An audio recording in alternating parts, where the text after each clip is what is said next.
प्यारे बच्चों, 11th class physics के 5th चैप्टर गति के नियम के 5th लेक्चर में आपका स्वागत है। इस लेक्चर में सबसे पहले हम आवेगी बल यानी इम्पल्सिव फोर्सेस और आवेग यानी इम्पल्स, ये दो परिभाषाएं समझेंगे। उसके बाद हम इम्पल्स से रिलेटेड एक महत्वपूर्ण सूत्र P2 - P1 = F × T, इसको सिद्ध करेंगे। और इसको सिद्ध करने के लिए हम एक गणित का कंसेप्ट है समाकलन, उसको भी हम इस लेक्चर में समझेंगे। तो आइए शुरुआत करते हैं।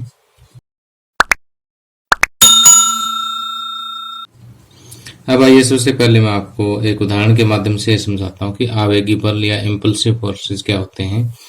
कि जैसे मान लेते हैं कि हमारे पास ये एक क्रिकेट की बॉल है और इसको हम एक बैट से हिट करते हैं, एक बल्ले से इसको मारते हैं। तो बल्ला क्या करता है कि एक बहुत बड़ा बल बहुत कम समय के लिए लगाता है। और इसी तरह से एक दूसरा उदाहरण हम देखते हैं कि जैसे मान लेते हैं कि हमारे पास ये एक कील है और इस कील को जो हम एक हथौड़े से हिट करते हैं, तो हथौड़ा भी क्या करता है कि एक बड़ा बल जो है वो कम समय के लिए लगाता है। तो इस तरह से बल्ले द्वारा या इस हथौड़े द्वारा जो लगाया गया बड़ा बल जो है वो क्या कहलाता है, आवेगी बल कहलाता है। तो देखिए कि हम आवेगी बल को इस तरह से परिभाषित कर सकते हैं कि किसी वस्तु पर कम समय के लिए कार्यरत रहने वाले बड़े बल को हम क्या कहते हैं, आवेगी बल कहते हैं। जैसे हम किसी कील को गाड़ने के लिए उस पर हथौड़े से प्रहार करते हैं तो हथौड़े द्वारा लगाया गया बल। या फिर हम दूसरा उदाहरण दे सकते हैं कि बल्ले से क्रिकेट की गेंद को जब मारते हैं तो बल्ले द्वारा लगाया गया बल जो है वो क्या कहलाता है, आवेगी बल या इम्पल्सिव फोर्स कहलाता है। तो ये जो नोट्स जो आपको यहाँ स्क्रीन पर दिखाई दे रहे हैं, इनका लिंक मैंने इसी वीडियो के डिस्क्रिप्शन में दे दिया है, वहां से आप इनको पढ़ सकते हैं, डाउनलोड कर सकते हैं। अब आगे दूसरी परिभाषा आती है आवेग या इम्पल्स क्या होता है। कि मान लेते हैं कि किसी वस्तु पर जो है एक बहुत बड़ा बल F जो है वो काफी कम समय T के लिए लगता है। तो जो इस बल का प्रभाव है उसको मापा जा सकता है और इस बल का जो प्रभाव है उसी को हम क्या कहते हैं, आवेग या इम्पल्स कहते हैं। और आवेग या इम्पल्स जो है वो किसके बराबर होता है, यहाँ पर ये जो बल और ये समय है इनके गुणनफल के बराबर होता है। तो हम यहाँ पर ये कह सकते हैं कि जब बहुत बड़ा बल कम समय के लिए लगता है तब बल और समय का जो गुणनफल है वो क्या कहलाता है, आवेग कहलाता है। और वास्तव में आवेग जो है वो संवेग में परिवर्तन के बराबर होता है, संवेग में परिवर्तन। ओके, अब देखिए कि आवेग एक सदिश राशि है और इसे हम J से डिनोट करते हैं। तो J = F × T के बराबर होता है। तो यदि आप इसका मात्रक देखो तो आवेग का मात्रक जो है वो किसके बराबर होगा, यहाँ से बल का मात्रक होगा न्यूटन और समय का मात्रक होगा सेकंड। तो SI सिस्टम में जो है इसका मात्रक न्यूटन सेकंड होता है। और इसका जो दूसरा प्रचलित मात्रक है वो है किलोग्राम मीटर पर सेकंड, किलोग्राम मीटर पर सेकंड। ये किलोग्राम मीटर पर सेकंड कैसे आया, तो ये मैं समझाता हूँ आपको। कि जैसे आवेग बराबर क्या होता है, बल गुणा में समय। बल को हम कहते हैं द्रव्यमान गुणा में त्वरण गुणा में T। तो द्रव्यमान का जो मात्रक है वो क्या हो गया, किलोग्राम, और त्वरण का मीटर पर सेकंड स्क्वायर, और समय का हो गया सेकंड। तो सेकंड से एक सेकंड कट गया तो किलोग्राम मीटर पर सेकंड ये मात्रक आ जाता है। तो इस तरह से हम इसको समझ सकते हैं। अब बात करते हैं हम आवेग के डायमेंशनल फार्मूले की, इसके विमीय सूत्र की। इसका J का विमीय सूत्र,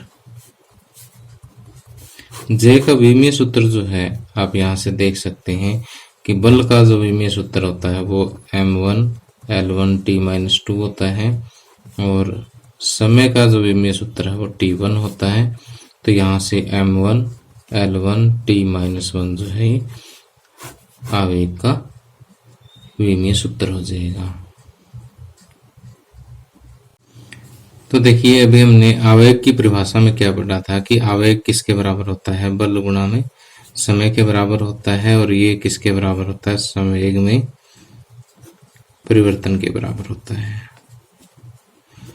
तो जैसे हम किसी एक वस्तु पर F फोर्स t समय के लिए लगाते हैं, तो जैसे मैंने आपको बताया कि इसमें जो आवेग होगा वो F गुणा t के बराबर होगा। और मान लेते हैं कि इस वस्तु को हिट करने से पहले इसका मोमेंटम कितना था, p1 था, और हिट करने के बाद इसका मोमेंटम कितना हो गया, p2 हो गया। तो इसके संवेग में परिवर्तन कितना हो गया, p2 minus p1, final minus initial, अंतिम संवेग माइनस आरंभिक संवेग। तो संवेग में परिवर्तन जो है वो किसके बराबर होता है, F गुणा t के बराबर होता है। अब हमें ये सूत्र जो है वो सिद्ध करना है। इस सूत्र को सिद्ध करने से पहले हमें गणित का कंसेप्ट समाकलन या इंटीग्रेशन, इसके बारे में थोड़ा सा पढ़ना पड़ेगा।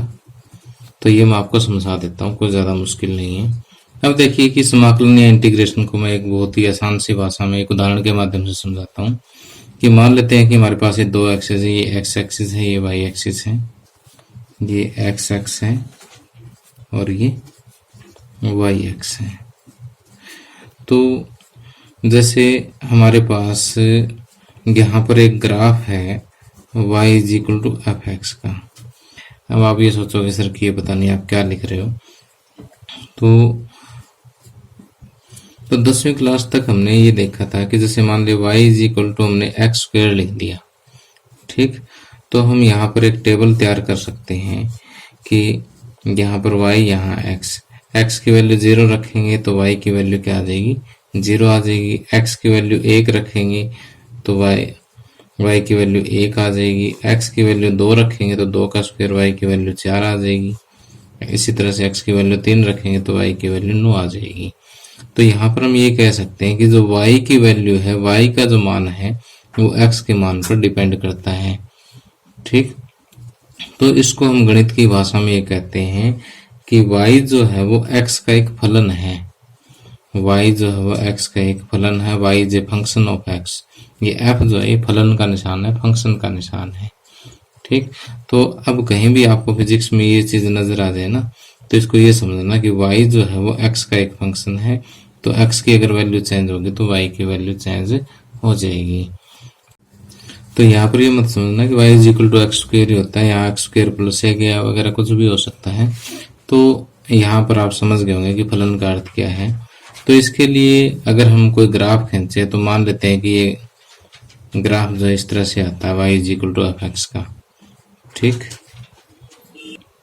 तो मैंने क्या बताया कि किसी भी y is equal to F X के लिए मान लेते हैं कि ये ग्राफ है, इस तरह से टेबल बना के हमने कोई ग्राफ खींच दिया है।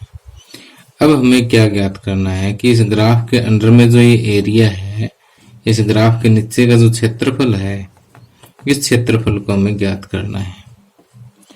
तो ये जो पूरा क्षेत्रफल है यहाँ पर जो मैंने इस तरह से छायांकित कर दिया है, इस क्षेत्रफल को ज्ञात करने का हमारे पास मैथमेटिक्स में कोई सीधा सूत्र है नहीं कि न तो ये वर्ग बन रहा है, न ये आयत बन रही है। तो ऐसे क्षेत्रफल को कैसे ज्ञात करें? तो ऐसे क्षेत्रफल को ज्ञात करने के लिए हम क्या करते हैं कि इस पूरे क्षेत्र को छोटे छोटे टुकड़ों में बांट लेते हैं, ऐसे बिल्कुल पतले पतले टुकड़ों में बांट लेते हैं, ठीक। ऐसे जैसे मैंने ये एक स्ट्रिप बनाई ना, ऐसे इधर भी सारे को ऐसे से स्ट्रिप्स में बांट लो, ठीक। और ये कहाँ से कहाँ तक है, यहाँ पर मान लेते हैं x की वैल्यू a है और यहाँ पर x की वैल्यू b है। x is equal to a से लेकर के b तक ये क्षेत्रफल है। तो अब हम ये एक जो छोटी स्ट्रिप है इसका क्षेत्रफल तो फाइंड आउट कर ही सकते हैं, क्योंकि इस छोटी स्ट्रिप का ये जो भाग है ना, ये हमेशा ही कि किसी भी बड़े कर्व का एक छोटा भाग जो है उसको हम एक प्लेन ले सकते हैं, इस तरह से सीधा मान सकते हैं। तो ये लगभग एक क्या बन गया, आयत बन गया। तो यहाँ पर इसकी जो लंबाई है वो y बन गई और ये चौड़ाई जो है ना इसकी, ये क्योंकि बहुत ही छोटी है, इसको मैं मान लेता हूँ dx। तो इसका जो क्षेत्रफल बन गया y इंटू dx बन गया, ठीक। तो y को हम क्या कह सकते हैं, fx कह सकते हैं। तो ये जो छोटा एरिया है इसको मैं dA कह देता हूँ। dA का मतलब, d का मतलब स्मॉल, जो स्मॉल एरिया है, स्मॉल क्षेत्रफल जो है वो क्या हो गया, y इंटू डी एक्स, क्योंकि क्षेत्रफल क्या होता है, लंबाई गुणा चौड़ाई। अब मुझे निकालना है पूरा का पूरा क्षेत्रफल, पूरा का पूरा क्षेत्रफल निकालना है। तो y की मैं वैल्यू रख देता हूँ F x into D x, और इसका कर देता हूँ समाकलन। ये समाकलन का निशान होता है, कहाँ से कहाँ तक, a से b तक। ठीक, तो a इसकी लोअर लिमिट है, b इसकी अपर लिमिट है। ठीक, तो इस तरह से अगर हम किसी छोटे से पार्ट का समाकलन कर देते हैं तो ये पूरा का पूरा क्षेत्रफल, पूरा का पूरा क्षेत्रफल हमें प्राप्त हो जाएगा। अब मैं आपको समाकलन से संबंधित नियम बताता हूँ कि एफ एक्स की जगह पर हमारे पास मान लिया एक्स की पावर एन है, एफ एक्स की जगह पर क्या है, एक्स की पावर एन है, और उसका समाकलन करना हमें। ठीक, लिमिट का मैं एक बार बाद में फंक्शन समझाऊंगा आपको, तो एक बार सीधा समझ लेते हैं इसको कि x की पावर n का समाकलन अगर आपको करना है तो जितनी पावर है ना उसको एक बढ़ा दो। ठीक, और उतनी ही पावर जो है, जितनी पावर बढ़ने के बाद आई है उतना ही इसके बटे में कर दो, बस हो गया समाकलन। अब a से b इसकी जो लिमिट है उसको हम ऐसा रख देते हैं, a से b।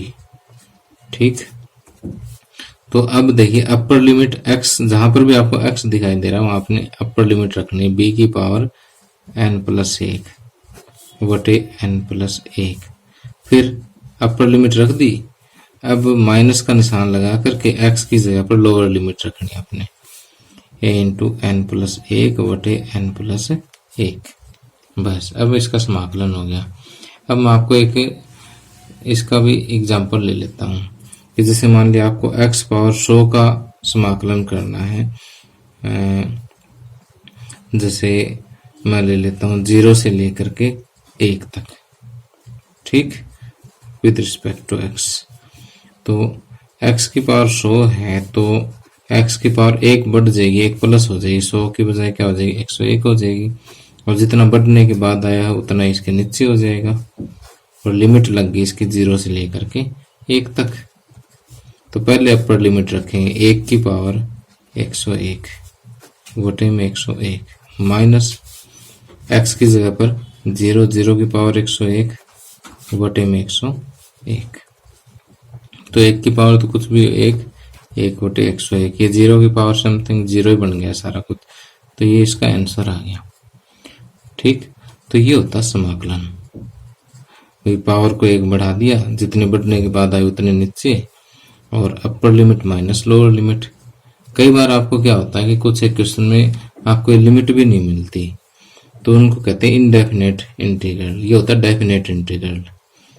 ठीक, डेफिनेट इंटीग्रल को अगर हम हिंदी में कहें तो निश्चित समाकलन जो है, ये जहाँ पर ये लिमिट लगी होती है ना, ये निश्चित समाकलन होता है। लिमिट ना लगे तो अनिश्चित समाकलन होता है। अगर लिमिट ना लगे तो x पावर n dx का, जैसे ऐसे सीधा ही हो, बिना लिमिट का हो तो x पावर n प्लस 1 बटे n प्लस 1, और लिमिट ना लगी हो तो आपको एक स्थिरांक लगाना पड़ेगा। ठीक, समझ गए बात का। अगर लिमिट है तो पुट कर दो, कोई चक्कर ही नहीं है, अगर नहीं है तो इसके साथ ऐसे समाकलन लगा दो, ये अनिश्चित समाकलन हो जाता है। ठीक, अब अगर कोई ये कहते हैं कि जी y बराबर 1 हो तो हो गए ये समाकलन 1 dx का। ठीक, from limit a to b। अब 1 को आप क्या कह सकते हो, x की पावर 0, यानी किसी भी चीज, किसी भी नॉन जीरो की पावर 0 जो है वो क्या कहलाता है, 1 कहलाता है। तो a to b into D X. ठीक, तो x की पावर 0 है तो x की पावर 0 प्लस 1 कितना हो गया, 1 बटे में 1 फ्रॉम a टू b, यानी इसका मतलब क्या हुआ, x ही तो हो गया ये। तो यहाँ पर कहने का मतलब ये है कि अगर आपको कहीं भी सिंपल dx का इंटीग्रेशन दिख जाए तो dx का इंटीग्रेशन x ही होता है। देखो, अगर इसकी लिमिट a टू b है तो इसकी लिमिट a टू b कर दो, upper limit minus lower limit. ठीक, अगर dx की जगह अगर आपको dp दिख जाता है तो इसका इंटीग्रेशन क्या हो गया, p हो गया। और इसकी लिमिट जो है p1 से लेकर के p2 तक है, तो upper limit p2 upper limit minus lower limit, बस। इसी तरह से अगर आपको dt का इंटीग्रेशन करना हो फ्रॉम t1 से t2 तक, dt यानी टाइम का, तो इसका इंटीग्रेशन क्या हो गया t, क्योंकि जैसे dx का x हो गया ना, उसी तरह से dt का क्या हो जाएगा t। ये वास्तव में आप 1 का कर रहे होते हैं, तो t1 से लेकर के t2 तक, तो t2 माइनस t1। तो आज जो इस फार्मूले को प्रूव करने में जो मैं इंटीग्रेशन का यूज करूंगा, समाकलन का यूज करूंगा, वो इतना काफी है। अब कोई बच्चा सोचता होगा सर कि हमने तो फिजिक्स के लिए वीडियो देखना शुरू किया था, अब तो मैथमेटिक्स पढ़ाने लग गए। वास्तव में ये जो समाकलन है ये एक टूल है जो फिजिक्स में यूज होता है। अब आज के लेक्चर में इसका यूज कहाँ होगा कि देखिए, मान लेते हैं कि वाई एक्सिस की तरफ हम बल ले लेते हैं और एक्स एक्सिस की तरफ हम समय ले लेते हैं। ठीक, तो ये मान लेते हैं कि बल समय ग्राफ हो गया। ठीक, कि बल जब समय ये है तो बल कम लग रहा है, समय के साथ साथ ये देखिए बल जो है बदल रहा है। ऐसे अगर बल अगर बदलेगा तो जो बल का प्रभाव है यानी जो आवेग है उसको हम कैसे ज्ञात करें। फिर तो इसका ग्राफ खींच के इसके अंडर में एरिया देखेंगे, फोर्स गुना टाइम, तभी आएगा।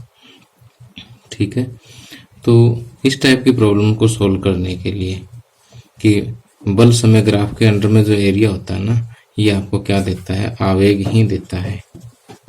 ये वाला जो क्षेत्र हमने छायांकित कर रखा है, तो इस टाइप के जो हमारे सामने समस्या आएगी उनके लिए हमें समाकलन की जरूरत होगी। और अब जो मैं फार्मूला आपको करवा रहा हूँ ना, P2 minus P1 is equal to F into T, ये इसमें भी समाकलन का यूज होगा। तो आइए देखते हैं। अब आइए इस फार्मूले को हम सिद्ध करते हैं कि मान लेते हैं कि हमारे पास ये एक कोई वस्तु है और इस वस्तु पर एक नियत बल F लग रहा है। ठीक, इस बल की वजह से जो इसके संवेग में परिवर्तन हो रहा है, तो संवेग में परिवर्तन की जो दर है वो मान लेते हैं कि dp बाई dt है। ठीक, क्या बताया मैंने कि ये कोई एक वस्तु है, इस वस्तु पर कोई एक नियत बल, कोई फिक्स बल F लग रहा है। ठीक, जिसकी वजह से इसके संवेग में परिवर्तन कितना है, dp बाई dt है। अब न्यूटन सेकंड क्या कहता है, गति का दूसरा नियम क्या कहता है कि dp by dt is equal to F, संवेग में परिवर्तन की दर जो है किसके बराबर होती है, बाह्य बल के बराबर होती है। अब dt को मैं इस साइड ले जाकर के गुणा कर देता हूं, तो dp बराबर F इंटू dt। ठीक, और अब हम क्या करते हैं, दोनों तरफ समाकलन कर देते हैं। क्या करते हैं, दोनों तरफ समाकलन करने पर, दोनों तरफ समाकलन करने पर क्या होगा कि dp का समाकलन कर देते हैं और इधर से f का समाकलन कर देते हैं। ठीक, अब मान लेते हैं कि ये जो बल है इस वस्तु पर t समय के लिए लगता है, कि शुरू में जो समय है वो 0 है और अंतिम समय जो है वो कितना है, t है। तो टोटल समय कितना लग गया, t लग गया। जो समय t है तो इसका संवेग हम मान लेते हैं कितना है, p1 है, और जो समय t है यानी अंतिम समय पर इसका जो संवेग है वो p2 है। ठीक, तो इंटीग्रेशन जब हम करेंगे तो समय की जो लिमिट लगेगी वो 0 से लेकर के t तक लगेगी और संवेग की जो लिमिट लगेगी वो p1 से लेकर के p2 तक लगेगी, यानी आरंभिक से अंतिम तक।